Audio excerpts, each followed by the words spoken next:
what is the scope of coaching and psychedelics in the white paper for you? So Nigel and Marcel, maybe you can have a quick scope or explanation. What is coaching and psychedelics? Because Yannick already teasered it a bit, but I think it's interesting to really understand what it means working with the substances or not. So can you explain a bit more on that? You want to go first, Nigel? It sounds like you're already there.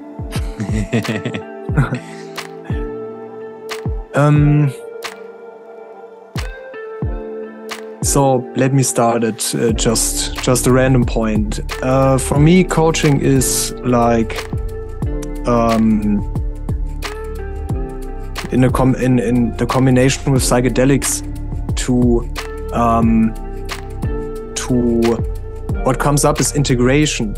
Yeah, really to have these deep experiences, these deep, as I call it, existential or psychological learning experiences, where you go into hyperplastic states.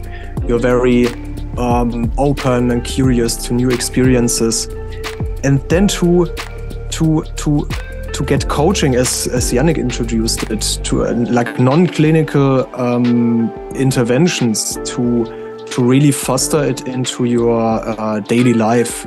So integration not only as doing 1 or 2 sessions, as it is practiced in the clinical area, where you I don't want to criticize it, but sometimes it seems to me, okay, people draw some mandalas or journal a bit, make a new meditation habit. But what is really integration? Integration is more than only integrating the experience, but change your life, transform yourself.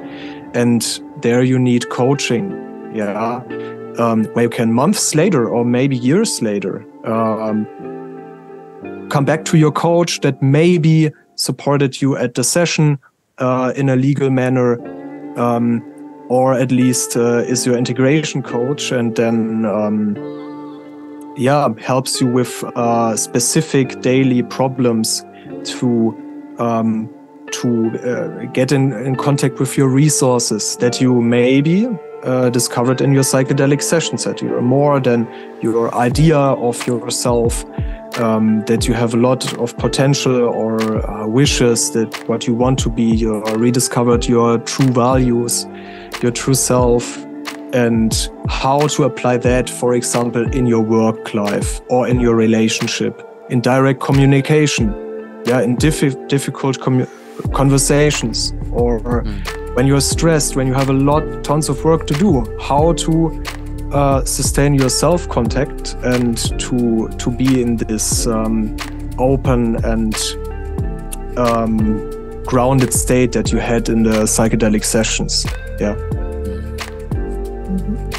Yeah, and then building on that and taking the circle backwards, because we often talk about some of the best integration is preparation. We also go into the support that coaches can offer people in the preparation phase before undertaking any form of psychedelic experience. So the work that takes place from a coaching perspective beforehand, which can incorporate both the practical elements of how to prepare oneself, but also the drivers, let's say, behind it, and how that dovetails with the coaching trajectory, let's say, that you may be on at that time. We also talk a little bit as coach's sitter in the areas where that is applicable, and obviously the restrictions on that from a coaching perspective as to how that would work if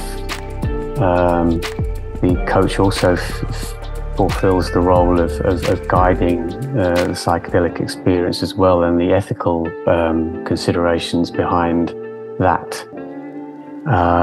So we've really got this whole phased approach, and we also touch briefly as well onto the concept of how to coach clients who may be also undertaking their own microdosing protocols.